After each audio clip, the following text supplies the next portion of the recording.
하나님의 뜻대로 하는 근심에 대해서 말씀을 나누고자 합니다. 이 사도 바울은 고린도 교회 방문 계획 이게 변경된 이유를 해명합니다. 근데 이제 우리의 방문이라는 게 뭐 우리처럼 뭐 춘천서 방문하는 거, 원주서 방문하는 거 그런 게 아니에요. 보통 어디냐 하면은 최소한도 뭐 여기 다른 아시아를 말하자면 중국에서 방문하는 거, 낮에는 베트남에서 방문하는 거, 이런 식으로 인도네시아에서 방문하는 거, 이런 식으로 몇 달이 걸려서 배를 타고 오고 걸어와야 되는 그 시대잖아요. 비행기가 없던 시절이란 말이에요. 그래서 여러 가지 사정이 생겨서 방문하지 못한 것 때문에 또 여러 가지 또 시험이 또 들고 그런 거예요. 왜 약속을 안 지키냐 하면서 왜 안 왔냐. 우리처럼 간단히 왔다 갔다 할 수 있는 상황이 아닌데도 사람들이 약속을 안 지킨 것에 대해서 이게 시험에 들고 그럽니다. 그래서 디도를 보냈어요. 디도. 성경에 디도서도 있잖아요. 디도를 보냈는데 이 디도가 만나지 못하게 된 거야. 그러니까 지금처럼 전화하는 시대도 아니고 야 지금 어디쯤 오고 있냐 이렇게도 못하잖아요. 우리 지금 몇십 년, 한 몇십 년 전만 해도 전화가 집에 가야 있는 거 아셨죠? 전화가 그 삐삐가 발달돼서 삐삐만 샀어도 굉장히 삐삐가 오면은 이거 누가 전화 왔었구나 하고서는 공중전화에 가서 전화했어요. 그때도 좋은 세상이라 그랬어. 그러면 지금 스마트폰이 없어지고 삐삐 세계로 가면 어떻게 될까? 엄청 답답하겠죠. 엄청 답답해. 그런데 옛날에는 전화가 없던 시절이기 때문에 몇 월 며칠 날 온다고 약속했어도 이게 그냥 이렇게 춘천 같은 거리가 아니라 저 중국 같은 거리란 말이에요. 인도네시아 같은 거리, 아주 베트남 같은 거리, 태국 같은 거리란 말이에요. 그러니까 제 날짜에 온다는 게 결코 쉬운 일이 아니었어요. 그래서 디도를 만나지 못하게 돼서 낙심 중에 마게도냐로 떠났음을 밝히고 있는 거예요. 그런데 바울은 마게도냐에 이르렀어도 마게도냐는 어디였어요? 고린도는 우리 강원도를 마게도냐라고 하면 고린도는 이 홍천 내지는 원주 내지는 그거예요. 그냥 이게 마게도냐 지방 그러면 강원도 지방이야. 그냥 강원도 지방에 왔어. 근데 강원도 지방에 왔어도 원주에 온 곳, 또 홍천에 온 곳 이것이 세분화된다고 하면 고린도에 아직은 오지 못한 거예요. 마게도냐에 이르렀어도 바울의 마음은 심령이 편치 않았다라는 것입니다. 왜냐하면은 밖으로는 적대 세력의 박해와 비난이 있었고 안으로는 두려움이 그를 엄습했기 때문이라는 사실이에요. 우리 5절 말씀 고린도후서 7장 5절을 같이 한번 읽어볼까요? 시작. 우리가 마게도냐에 이르렀을 때에도 우리 육체가 편하지 못하였고 사방으로 환난을 당하여 밖으로는 다툼이요 밖으로는 다툼 안으로는 두려움이었노라 라고 말씀하고 있죠. 그래서 마게도냐에 이르렀지만 마음이 편하지 않았다라고 고백하고 있는 거예요. 특별히 그의 내적 두려움은 눈물의 편지를 갖고 고린도 교회로 갔던 디도가 만나기로 약속한 그 기일날에서 지체되자 그에 대한 염려와 근심에서 말미암은 근심이라는 거예요. 그래서 본문은 바로 이러한 상황에서 바울이 마게도냐에서 디도와 상봉해서 고린도 교회 상황이 호전되고 있다는 소식을 전해 들은 거예요. 마게도냐에서 만난 거예요, 디도를. 그래서 그걸 만나고 나서 그 만나기 전까지는 고린도 교회가 지금 시험에 들고 지금 내적 분란과 갈등이 많았던 교회죠. 몇 파가 있었다 그랬어? 4파가 있었다 했잖아. 바울파, 아볼로파, 게바파, 그리스도파. 그러면서 자기를 지지하는 사람은 4명 중에 한 사람밖에 없으니 그러니까 분란이 난 거잖아. 예를 들어서 우리 교회에 4파가 있다 그러면 그거 뭐 쑥대밭이지 뭐요. 그래서 그런 분란이 나서 있었기 때문에 그 소식을 듣고 오라 디도를 보냈던 거야. 근데 디도가 왔을 때 기쁜 소식, 그게 뭐냐면은 안정을 찾아가고 있었고, 그들이 정상적으로 신앙이 바로 서게 되고 잘못을 깨닫게 되었다는 그 소식을 듣게 된 거예요. 그래서 지금까지 자신이 보낸 눈물의 편지를 디도 편으로 전달받았다는 거예요. 눈물의 편지. 그 눈물의 편지를 어디서 우리가 찾을 수 있냐면, 우리 지금 이제 몇 주 지났죠. 고린도 후서 2장 14절로 한번 넘어가 볼까요? 우리 한 몇 달 전에 했을 것 같은데, 2장 14절. 2장 4절. 2장 4절 말씀을 다시 한번 읽어볼까요? 시작. 내가 마음에 큰 눌림과 걱정이 있어 많은 눈물로 너희에게 썼노니 이는 너희로 근심하게 하려 한 것이 아니요 오직 내가 너희를 향하여 넘치는 사랑이 있음을 너희로 알게 하려 함이라. 그래서 성경은요, 이게 오늘 걸 읽어도 과거에 왜 이렇게 썼는가를 이렇게 알아야 돼요. 그러니까 성경은요, 빨리빨리 읽어야 돼요. 그래야 한 번에 이렇게 다 알 수 있어요. 저는 오늘 새벽에 2시에 일어나서 신명기를 읽었습니다만, 한 번에 읽지 않으면요, 내용이 앞뒤가 연결이 안 돼. 끊어서 읽으면. 그래서 성경을 한 텐스씩 하루에 한 번씩 읽는 게 좋아. 창출 레민신, 내일은 이제 여호수아 읽으면 되거든. 그러면 여호수아 처음부터 마지막까지 읽어야 앞뒤가 조합이 이루어지는 거야. 그래서 성경은 그렇게 읽어야 돼요. 뭐 하루에 3장씩 읽어서는 몰라, 여러분들은 머리가 IQ가 한 200 이상 돼서 그냥 다 그래도 그냥 며칠 전에 한 달 전에 읽은 게 기억이 날지 몰라도 저는 기억력이 없어. 그래서 한 번에 쫙 읽어버리지 않으면 그냥 앞뒤 맥락이 이게 연결이 안 돼요. 그래서 성경 읽을 때 그래서 이해가 안 되는 거야. 느닷없이 밑도 끝도 없이 나오는 것 같은데 사실은 앞에 그런 상황을 얘기를 했었다는 거야. 그래서 그런 상황을 알면 성경은 이해하기 쉽다. 그리고 재밌다. 근데 성경이 왜 재미없냐? 그 성경을 이게 자주 안 봐서 그런 거야. 그래서 성경을 자주 하면 이 신방 지금 계속 대신방 중에 있는데 성경을 잘 못 찾으시는 분들이 많아. 왜 그런지 아세요? 성경이 너무 빳빳해. 왜 빳빳해? 한 번도 안 펴봤기 때문에 찰싹 달라붙어 있어. 그러니 성경을 찾기가 그거 근처까지 가서도 한참 그냥 그거 찾기가 어려워. 그래도 인내심 가지고 저는 기다려야지 어떻게 찾을 때까지.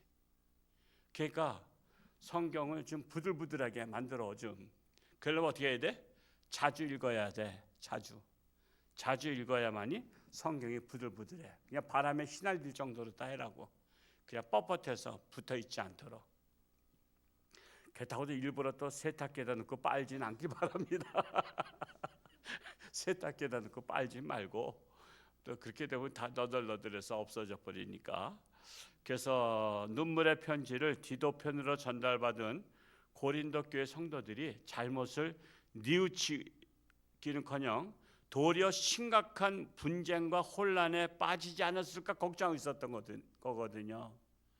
사람이 그렇잖아요. 막 혼란 속에 있는데 가서 잠잠하라. 그리고 상황을 설명하면, 여러분 싸우는 사람들은 말 잘 들어 안 들어? 말 잘 안 듣는 거 아시죠? 분쟁하는 교회는요, 권면을 해도 잘 안 들어.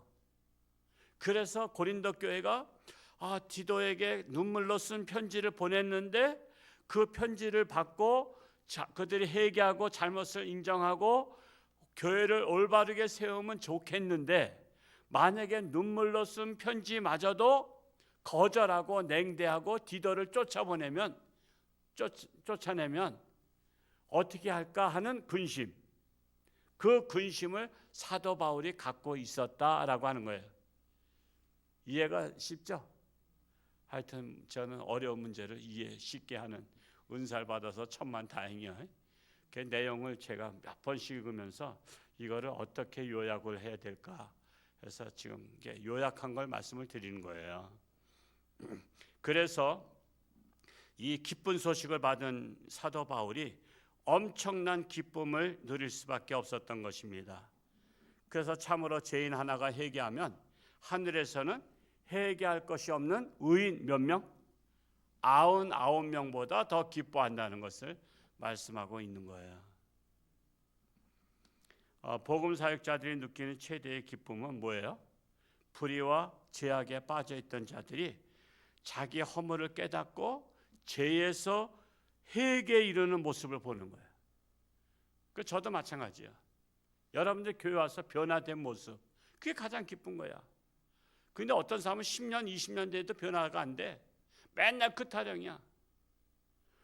그래서 안수집사 세우면 좀 책임감을 가지고 할까? 그래도 안 해. 권사 세우면 좀 열심히 할까 했더니 그래도 안 해. 배짜란 식이야. 그래서 속상한 거야. 목사는 속상한 거야. 여러분 꼭 자격이 돼서만 세우는 건 아니잖아, 그렇죠? 또 자격을 세워놓으면 또 열심히 하는 사람이 있어.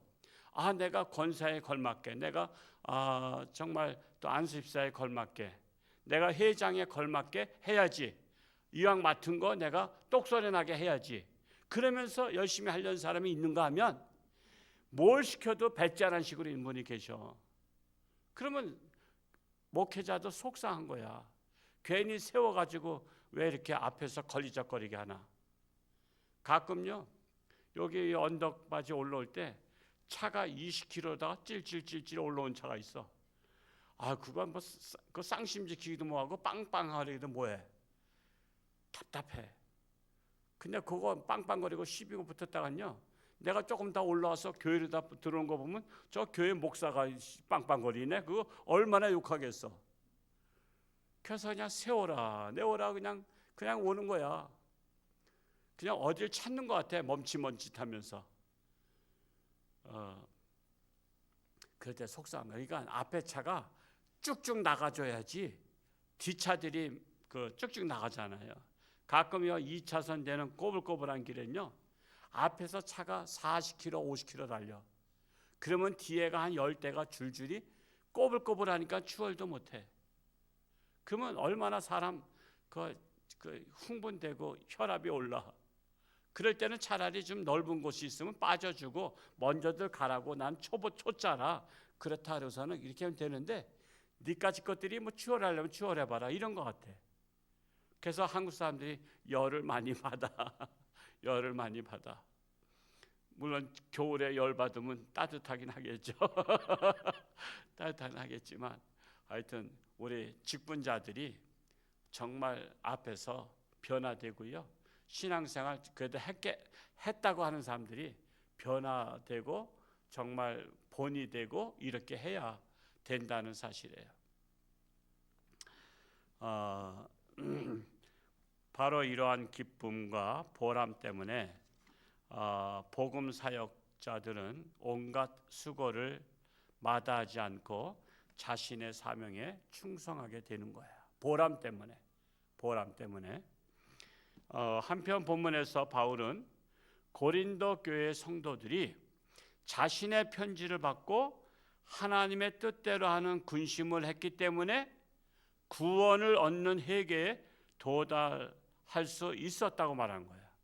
하나님의 뜻대로 하는 군심 때문에 구원에 이르게 됐다는 거야. 우리 9절에서 11절, 7장 9절에서 11절을 한번 읽어보겠습니다. 시작. 내가 지금 기뻐함은 너희로 근심하게 한 까닭이 아니요 도리어 너희가 근심함으로 회개함에 이른 까닭이라. 너희가 하나님의 뜻대로 근심하게 된 것은 우리에게서 아무 해도 받지 않게 하려 함이라. 하나님의 뜻대로 하는 근심은 후회할 것이 없는 구원에 이르게 하는 회개를 이루는 것이요 세상 근심은 사망을 이루는 것이니라. 보라, 하나님의 뜻대로 하게 된 이 근심이 너희로 얼마나 간절하게 하며 얼마나 변증하게 하며 얼마나 분하게 하며 얼마나 두렵게 하며 얼마나 사모하게 하며 얼마나 열심 있게 하며 얼마나 벌하게 하였는가. 너희가 그 일에 대하여 일체 너희 자신의 깨끗함을 나타내었느니라 하고 말씀하고 있는 것입니다. 물론 여기서 말하는 하나님의 뜻대로 하는 근심이라는 것은 세상 근심과 비교되는 개념이에요. 세상 근심과 반대예요. 자기 죄에 대한 애통에서 비롯되는 것이 하나님의 뜻대로 하는 근심이다라는 거예요. 자기 죄 때문에 애통이 하며 회개하는 것, 그것이 하나님의 뜻대로 하는 근심이에요.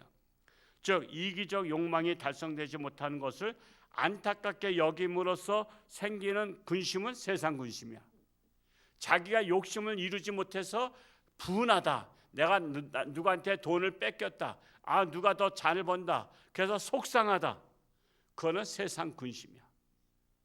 우리는 자기 자신의 죄를 발견하고 이것에 대해서 애통하며 회개하는 근심이 바로 하나님의 뜻대로라는 근심이다. 그래서 근심도 때로는 좋은 거야, 안 좋은 거야? 좋은 거야. 내 자신을 반성할 수 있는 기회가 된다라는 거예요. 그래서 하나님의 뜻대로 하는 근심은 하나님의 뜻에 온전히 순종하지 못해서 주님을 기쁘시게 해드리지 못한 것에 대해서 회개하는 거야. 슬퍼하는 거야. 그래서 영적 근심이 바로 하나님의 뜻대로 하는 근심이다. 하나님의 뜻대로. 내가 하나님을 기쁘시게 하지 못해서 부모에게 걱정을 끼쳐드려서 내 마음에 근심이 있어. 이것 때문에 부모님이 걱정하실 텐데 어떻게 하나 하는 근심. 그러니까 올바른 근심이야. 바로 서려고 하는 근심. 고린도 교인들도 이와 같은 하나님의 뜻대로 하는 근심에 처했기 때문에 비로소 죄를 회개하게 된 거예요. 그래서 죄에서 벗어나기 위해서 노력했다는 거예요. 그러니까 고린도 전서에서는 우당탕 쿵탕 막 싸우는 장면들이 막 나오고, 이제 고린도 후서에 가면서 이제 그들이 자정 능력이 생기면서 죄를 회개하고 올바른 방향으로 가게 된 것을 보는 과정이 고린도 전서와 후서에 연결되는 거예요. 우리 아까 읽었지만요, 9절 말씀 다시 한번 읽어볼까요? 시작. 내가 지금 기뻐함은 너희로 근심하게 한 까닭이 아니요 도리어 너희가 근심함으로 회개함에 이른 까닭이라. 너희가 하나님의 뜻대로 근심하게 된 것은 아무에게서 아무 해도 받지 않게 하려 함이라. 그래서 하나님의 뜻대로 하는 근심 때문에 회개하는 기회가 됐다는 거예요. 회개하는 기회. 여러분, 회개는요, 평상시에 회개 기도하겠어요? 그냥 랄랄룰루 하면서 왔는데 너 회개야 그러면 밑도 끝도 없이 막 회개하겠어요? 왜 생뚱맞게 왜 나보러 회개하라는 거야? 나 지금 기분 좋아 죽겠는데. 그래서 여러분, 회개는요 언제 해요? 근심이 있을 때 회개하는 거야. 내 죄에 대한 잘못을 한 것에 대해서 내가 어떻게 그런 죄를 졌지? 내가 왜 그런 실수를 했지? 그러면서 그것을 이거 뭐 돌이킬 수도 없어요. 이거 어떻게 하면 좋아 하고서는 그 근심하게 되면서 그때 회개할 수 있는 기회가 되는 거야. 하나님, 내가 어떻게 정신 나갔나 봅니다. 다시는 그런 일이 없도록 회개합니다 하면서 그것을 반성할 수 있는 사람만이 회개하고 하나님의 뜻에 맞는 근심을 하게 되는 거예요. 그래서 하나님의 뜻에 맞는 근심은 좋아지기 위한 근심이다. 나의 잘못을 고치기 위한 근심이다. 그러니까 그런 근심을 해야 돼. 쓸데없는 근심을 하지 말고. 그래서 자신에 대한 근심이 있어야 회개하게 된다는 거예요. 죄를 짓고도 떳떳하게 생각하면 절대로 회개하지 않습니다. 우리는 자신의 죄에 대한 근심을 가져야 회개 기도를 하게 된다라는 사실을 명심할 수 있기 바랍니다.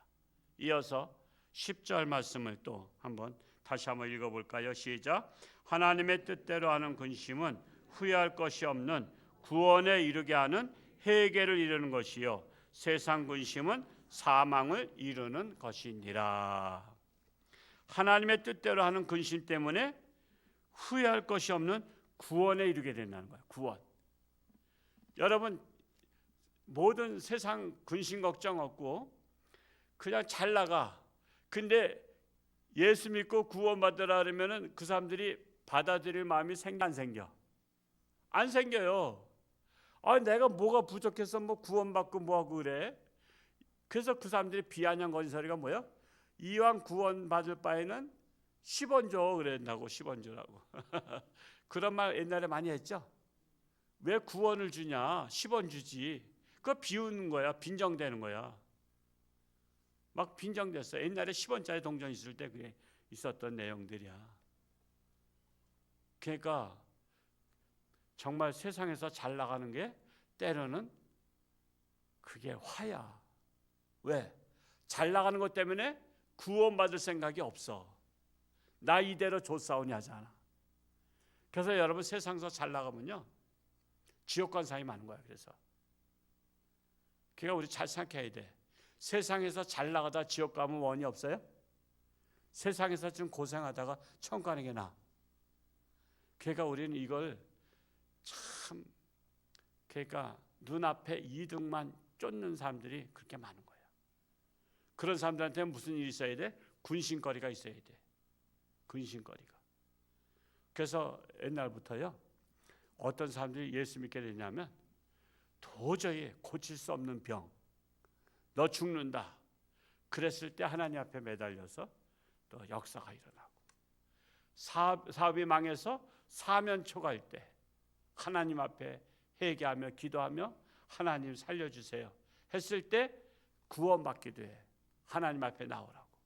너 당신 빨리 교회 나가자. 그러니까는 지푸라기라도 짚는 심정으로 교회 나왔다가 말씀을 듣고 성령 충만하게 된 거야. 연예인들 간증 들어보면 그런 분들 있죠. 연예인들 간증들도요 보면은 잘 나가는 사람은 잘 교회 갈 생각 없어. 근데 뭐가 근심이 있어. 그랬더니 연예인의 마음은 또 연예인들이 서로 잘하니까 야 우리 같이 교회 가보자. 그러면서 교회로 다 인도해. 그러니까 자기 친한 사람, 마음을 나눈 사람이 전도를 해야 전도가 되는 거야. 그래 그럼 가볼까 해서 갔다가 그날따라 그냥 하나님의 말씀으로 꽂히는 거야. 그래서 근심 때문에 갔다가 구원받게 되는 거야. 그래서 여러분 내가 뭐 전도하는데도 이게 안 된다. 왜 안 돼요? 마음을 나누지 않은 사람은요 그게 안 돼. 그러니까 마음을 나누는데 인색하면 안 돼. 그래서 마음을 평소에 많이 나눠야 돼. 근데 솔직히 참 그래요. 우리 강원도라 그런지 몰라도 강원도는 좀 지형적인 특성이 있어. 강원도 사람들이 저기 인간관계가 약해. 그거 한번 제가 저기 다큐멘터리에서 본 거예요. 제 생각이 그런 게 아니야. 아유 우리 목사님이 우리 강원도를 좀 비하시킨다 생각하지 마시고 다큐멘터리에서 봤더니 강원도는 사람이 적고 산이 많고 이렇게 뜨문뜨문 살아. 그러다 보니까 낯선 차가 오면은 애들이 나무 뒤에 숨어. 그 장면들이 나오더라고. 나무 뒤에 숨어서 이렇게 빼꼼히 보는 거. 이제 이렇게 보는 거야. 그게 뭐냐면 평소에 사람을 많이 대하지 않다 보니까 예지에서 사람이 오면 숨는 거야. 근데 사람이 많은 곳에서 살던 사람들은 예지에서 차가 오면 누가 왔는지 궁금해서 우르르 나와. 그러다 보니까 사람의 성격이 사람을 낯설어하고 두려워하는 성격이 강원도 사람들의 특징이래. 그러다 보니까 마음을 나눈 사람이 없어. 그러니까 전도할 사람이 없는 거야. 그래서 그게 갑자기 전도 선포하고서는 이거 뭐 전도를 하라니까 마음을 나눈 사람을 찾으려니까 하나도 없어. 그냥 인사는 했어. 지나가는 길에 저 옆집 아줌마니까 안녕하세요 하고 인사만 했는데 밑도 끝도 없이 우리가 초청장하고 오라 그러니까 이게 생뚱맞은 거야. 생뚱맞잖아. 평상시에 같이 밥도 먹고 커피도 마시고 뭐 자식 얘기도 하고 뭐 남편 얘기도 하고 속상한 얘기도 하고 이런 것들을 했어야 야 너 그거 문제 해결 안 됐지 이번에 교회 나와서 하나님께 기도하자 그러면서 이게 뭐가 그 사람의 마음의 어떤 상태를 알아야지 이게 전도하지. 그러니까 전도할 사람이 없는 사람은 사실은 심리학적으로 보면 마음을 나눈 사람이 없는 사람이야. 그 마음을 나누지 않는 게 좋은 거야? 그래서 강원도는요 집들도 보면은 이게 뜨문뜨문 애딴 곳에 이렇게 아주 그냥 이렇게 골짜기 같은데 혼자만 있는 집들이 있어. 그 사람이 싫어서 그렇게 간 거야. 우리 웬만한 사람 그런 거 싫어하잖아, 그렇죠? 이웃집이 있고 그래야지 저 혼자 딱 낯선 곳에 딱 외진 곳에 집들이 가보면 집이 있어. 내가 학생들 교육전사 할 때요, 그런 집들을 보면 야, 저 집이 무슨 집인지 알아? 그 애들한테 그랬어. 그러면 저 집이요? 초가집이요? 기와집이요? 막 이러면서 막 그래. 아니야, 애딴 집이야. 그래서 그 썰렁하죠. 썰렁한 퀴즈를 내기도 했어요. 그러다가 이제 저 여기 속초를 가다 보면 인제 지나서 터널 전에 그 바위가, 큰 바위가 있어. 우뚝 솟은 것이. 야, 저 바위가 무슨 바위인지 알아? 또 이제 그래져 했더니 뭐 울산 바위요, 무슨 바위. 그래서 아니야. 그래서 그 전도사님 뭐예요? 그러면 나도 몰라. 그래서 너희한테 물어본 거야, 어떤 바위인지. 헐, 그래서 썰렁해요, 그래야지.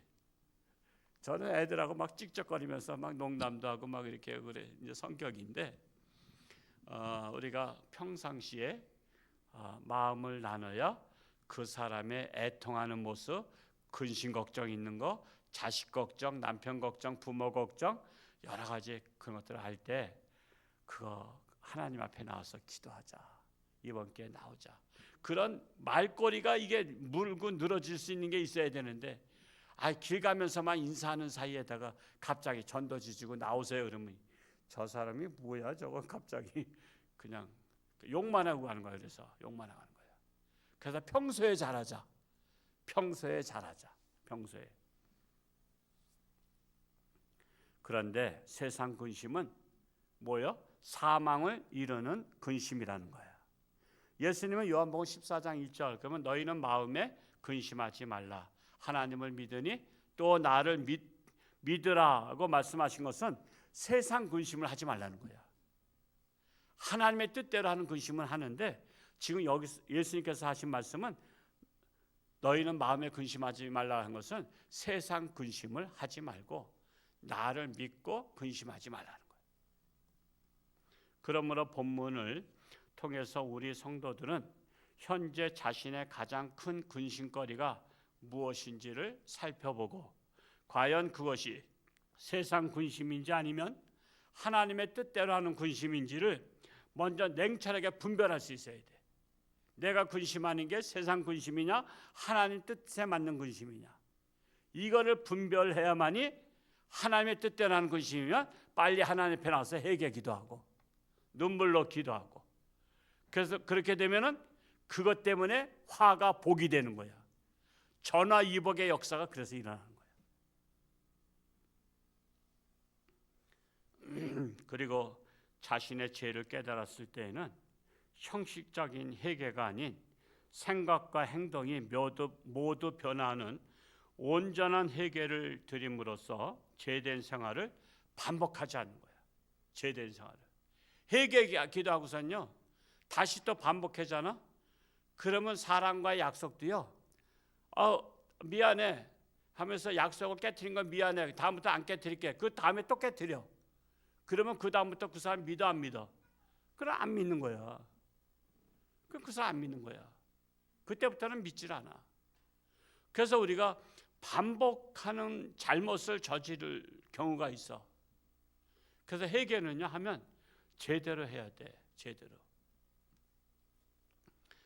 그래야만이 거룩한 성도, 또한 성숙한 성도가 되는 거야. 우리는 거룩한 성도, 성숙한 성도가 되도록 우리는 자기 자신을 들여다보는 게 중요해. 남 들여다보지 말고 누구 들여다봐? 자기 들여다보자. 자기 들여다보자. 남에 대해서 뭐 잘못이 많지. 남의 잘못은요 내가 잘 보여, 그 사람이 잘 보여. 자기 얼굴에 여기 밥풀 묻은 건 자기가 잘 보여, 앞에 앉은 사람이 잘 보여? 앞에 앉은 사람이 잘 보여. 그러니까 남의 잘못은 잘 보이게 됐어.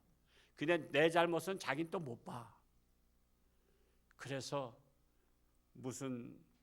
뭐가 묻은 거 나무랜다고 자기 눈에 들보는 보지 않고 남의 눈에 티는 본다고 하는 거야. 그래서 우리는 오늘 말씀처럼 우리 세상 근심을 하지 마시고 하나님 뜻대로 하는 근심을 함으로 정말 우리가 아주 하나님 앞에 성숙한 그리스도인 될 수 있기를 축복합니다. 합심해서 한번 기도할까요? 지금 세계는 전쟁 중에 있어요. 저는 그렇습니다. 전쟁은 서로를 파괴하고요. 무고한 사람들이 많이 죽습니다. 막 잠수함에 있는 군인들이 78명인가 뭔가 한꺼번에 수상되고 다 소중한 자식들이에요. 지금 전쟁은 끝나야 됩니다. 전쟁은 빨리 끝날 수 있도록. 근데 어떤 분들은 기름값 올라가는 거 걱정하더라고. 제가 그 소리를 제가 들으면서 기름값 올라가는 것보다 더 걱정은 사람 죽는 거예요. 천하보다 귀한 생명이 죽는 거예요. 그러니까 우리는 항상 나의 이득만 걱정이 되지 그 사람들 죽는 것에 대해서는 걱정 안 해. 그래서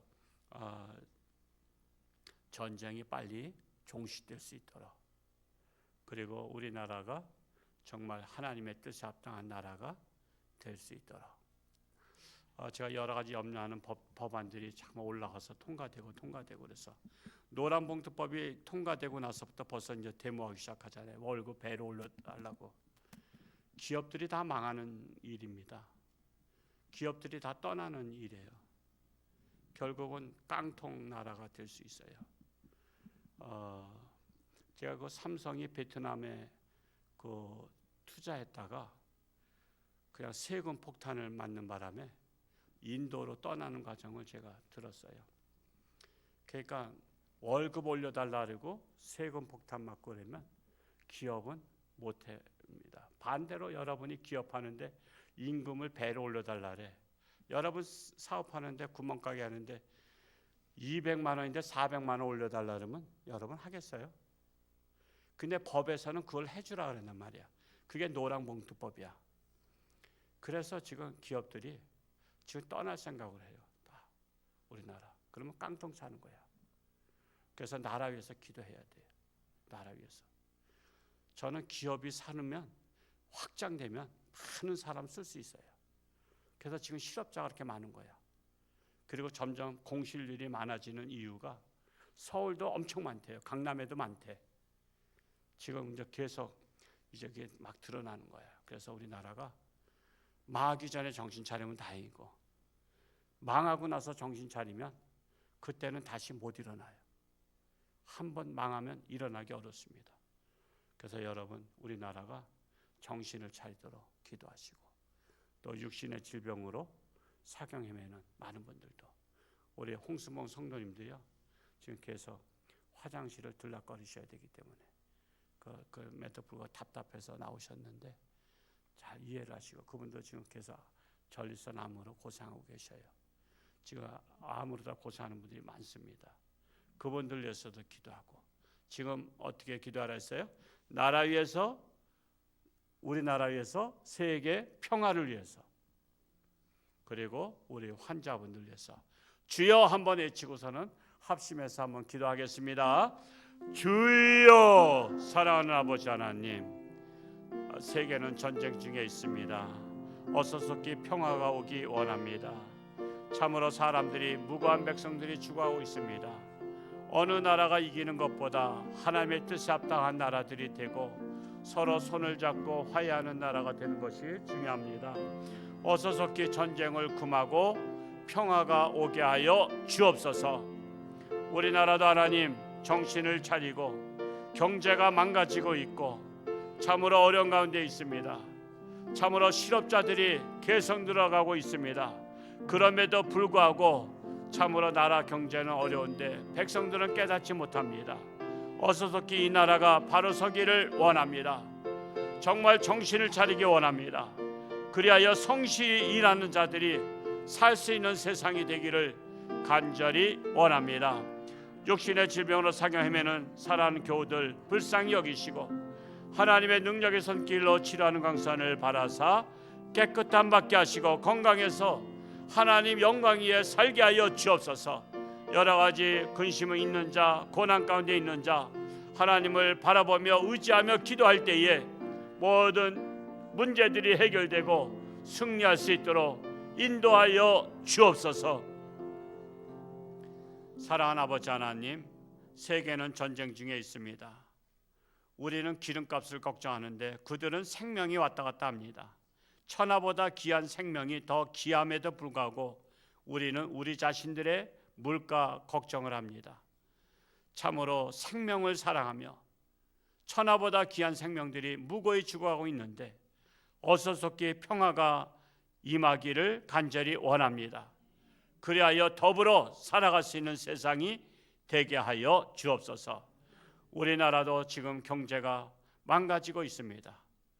언제까지 우리가 세금을 통해서 퍼주어야 나라가 버티겠습니까? 참으로 이 나라가 정신 차리고 열심히 일할 수 있는 나라. 지금 젊은이들이 실업률이 점점 높아가고 있습니다. 이것을 공개하지 않습니다. 그저 덮어두지만 결국 터질 게 터질 것입니다. 그래서 이 나라가 열심히 일해서 더불어 살아갈 수 있는 세상이 되기를 원합니다. 지금까지 이룩한 이 나라 70년 동안 정말 어른들이 열심히 일해서 나라를 세웠는데 나라를 망가뜨리는 일이 없도록 이 나라 지도자들이 정신을 차리기를 원합니다. 여러 가지 육신의 질병으로 사경 헤매는 사랑하는 교우들을 불쌍히 여기시고 하나님의 능력의 손길로 치료하는 광선 바라사 깨끗함 받고 건강해서 하나님 영광 위에 살게 하여 주옵소서. 오늘도 저들의 하나님의 뜻대로 하는 근심 회개하고 하나님의 마음에 합한 자가 되어서 응답받는 자들 되게 하여 주옵소서. 사순절 기간에 우리 교회 지도자들이 정신을 차리고 하나님 앞에 나와 기도하기 원합니다. 새벽을 깨우며 기도하기 원합니다. 전도 기간을 맞이해서 우리 모두가 다 동참하며 선교별로 뜨거운 마음을 가지고 전도에 불이 붙기 원합니다. 우리 임원들이 앞장서기 원합니다. 앞장서 동참케 하여 주옵소서. 예수님의 이름으로 기도하옵나이다. 아멘.